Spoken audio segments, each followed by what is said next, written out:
ভারতীয় অধিকাংশ নাগরিক বাংলাদেশকে খুবই নিচু চোখে দেখে। বাংলাদেশ নিয়ে অনেক কটূক্তি করে। বাংলাদেশের সামরিক সক্ষমতা নিয়ে অনেক হাসাহাসি করে। এই বিষয়টা তো আপনারা কমবেশ সকলেই জানেন। কিন্তু ভিউয়ার্সগণ, আজকে আমি ইনফরমেটিভ ইনস্টিটিউট ফ্রিডি ইউটিউব চ্যানেল নিবেদিত একটা গুরুত্বপূর্ণ এবং ইন্টারেস্টিং নিউজের উপর রিয়েকশন দিতে যাচ্ছি। নিউজটার শিরোনামটা দেখার পর আমি পুরোপুরি অবাক হয়ে যাই। হ্যাঁ ভিউয়ার্সগণ, আমি পুরোপুরি দুস্তব্ধ হয়ে যাই। ভিউয়ার্সগণ, আজকে আমি ইনফরমেটিভ ইনস্টিটিউট ইউটিউব চ্যানেলে যে নিউজটার উপর রিয়েকশন দিতে যাচ্ছি, নিউজটার শিরোনামটা আমি আপনাদেরকে একটু পড়ে শোনাতে চাই। তাহলেই সেটা বুঝতে পারবেন যে আমি কেন স্তব্ধ হয়ে গিয়েছিলাম। যে নিউজটার উপর রিয়েকশন দিতে যাচ্ছি, নিউজটার শিরোনামটা হচ্ছে বাংলাদেশ তৈরি করলে স্মার্ট অস্ত্র সিস্টেম অন্তিম প্রাচীর এক। দেখুন, ভারতীয়রা তো বাংলাদেশকে অনেক কথাই বলে, বাংলাদেশ নাকি এটা তৈরি করতে পারে না, এটা তৈরি করতে পারে না। কিন্তু বাংলাদেশ দেখুন অস্ত্র তৈরি করছে, অন্তিম প্রাচীর এক নামের একটা অস্ত্র।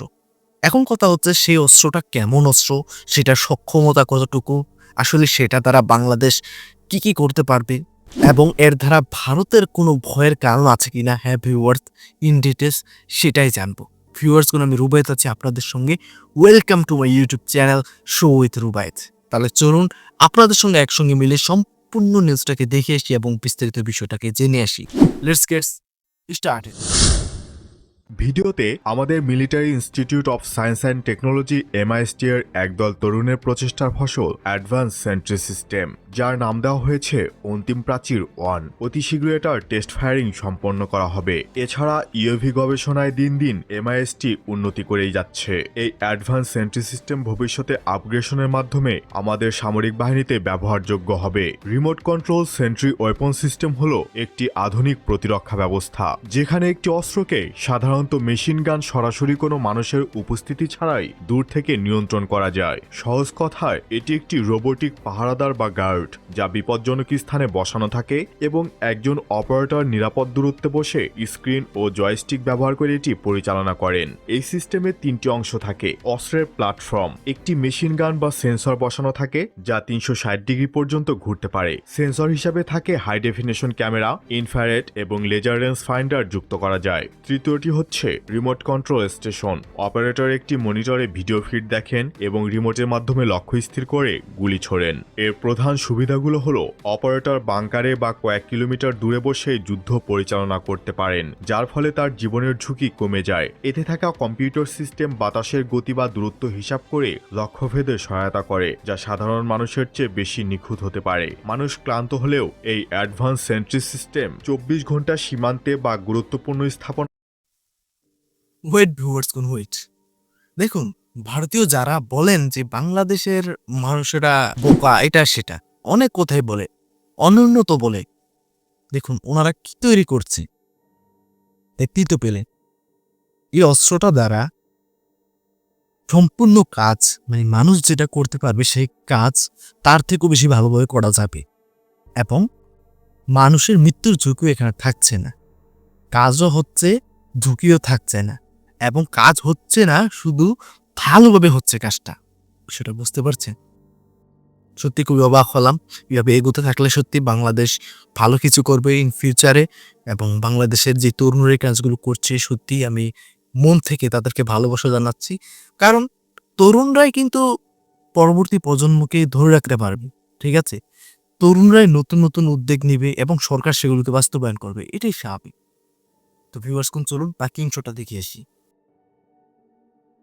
সজাগ দৃষ্টি রাখতে পারে। সীমান্ত সুরক্ষায় অবৈধ অনুপ্রবেশ ঠেকাতে এটি হতে পারে গেম চেঞ্জার অস্ত্র। ট্যাঙ্ক বা এপিসির ওপরেও এই অ্যাডভান্স সেন্ট্রি সিস্টেম বসানো যাবে, যাতে সৈন্যকে বাইরে বের হতে না হয়। সীমান্তে অনেক সময় অতর্কিত আক্রমণ বা চোরাকারবারিদের সাথে সংঘর্ষের ঘটনা ঘটে। এই অ্যাডভান্স সেন্ট্রি ওয়েপন সিস্টেম থাকলে আমাদের সেনাদের সরাসরি শত্রুর গুলির মুখে বা বাংকারে বসে থাকতে হয় না। তারা নিরাপদ দূরত্বে থেকে ক্যামেরা দেখে পরিস্থিতি নিয়ন্ত্রণ করতে পারবেন। এতে ক্যাজুয়ালিটি বা হতাহতের হার শূন্য শূন্যে নামিয়ে আনা সম্ভব। পার্বত্য চট্টগ্রামের মতো এলাকায় অনেক সময় বিওপি থেকে সব এলাকায় নজরদারি করা সম্ভব হয় না। দুর্গম পাহাড়ের চূড়ায় বা ঘন জঙ্গলের মুখে এই সেন্ট্রি সিস্টেমগুলো বসিয়ে রাখলে তা 24 ঘন্টা পাহারাদারের কাজ করবে।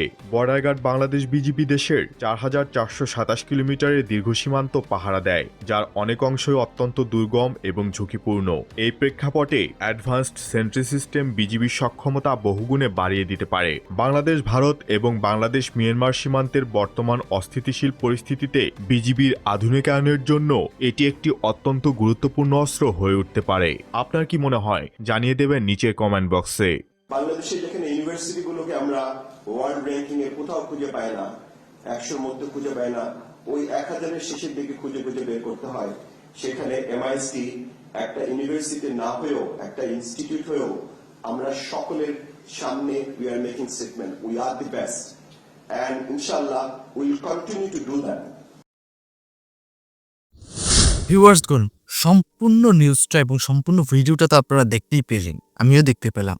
সত্যি বলতে খুবই অবাক হয়েছি, খুবই ভালো লেগেছে, এবং যে তরুণরা এটা তৈরি করেছে সত্যি তাদের প্রতি আবারও আমি ভালোবাসা জানাচ্ছি।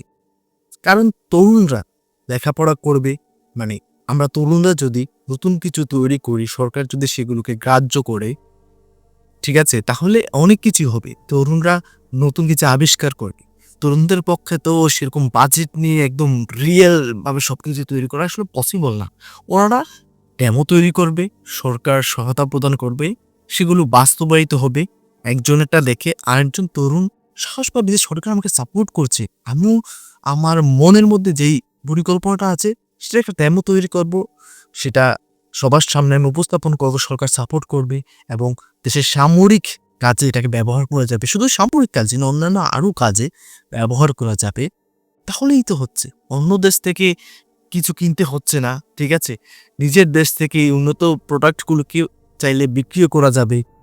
যদি ভালোভাবে তৈরি করা যায় তাহলে দেশের অর্থনীতিও ভালো থাকছে, দেশের টাকা কোথাও যাচ্ছে না, এবং দেশের যেই তরুণরা রয়েছে তারাও মেধাবী হচ্ছে, তারাও অনেকটা আগ্রহী হবে অনেক কিছু তৈরি করতে, দেশ উন্নত হবে। তো ভিউয়ার্স, কারা কারা আমার সাথে আমার কথাগুলো যদি আপনাদের কাছে মনে হয় যে সঠিক বলেছে, অবশ্যই কমেন্ট করে জানাবে।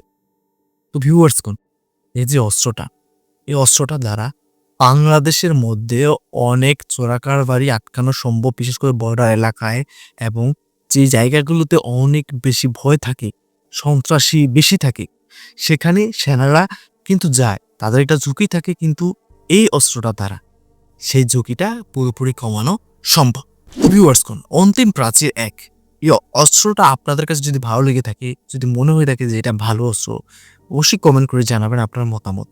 আমার কাছে কিন্তু বেশ ভালো লেগেছে, উদ্যোগটা খুবই ভালো লেগেছে, এবং দেখতে পেলাম যে বাংলাদেশ সেনাবাহিনীর যে অফিসারও সেটাকে সাপোর্ট করছে। আসলে এইভাবে যদি সাপোর্ট করতে থাকে তাহলে বাংলাদেশের তরুণরা আগ্রহ পাবে এবং বাংলাদেশের মধ্যে অনেক কিছু তৈরি হবে।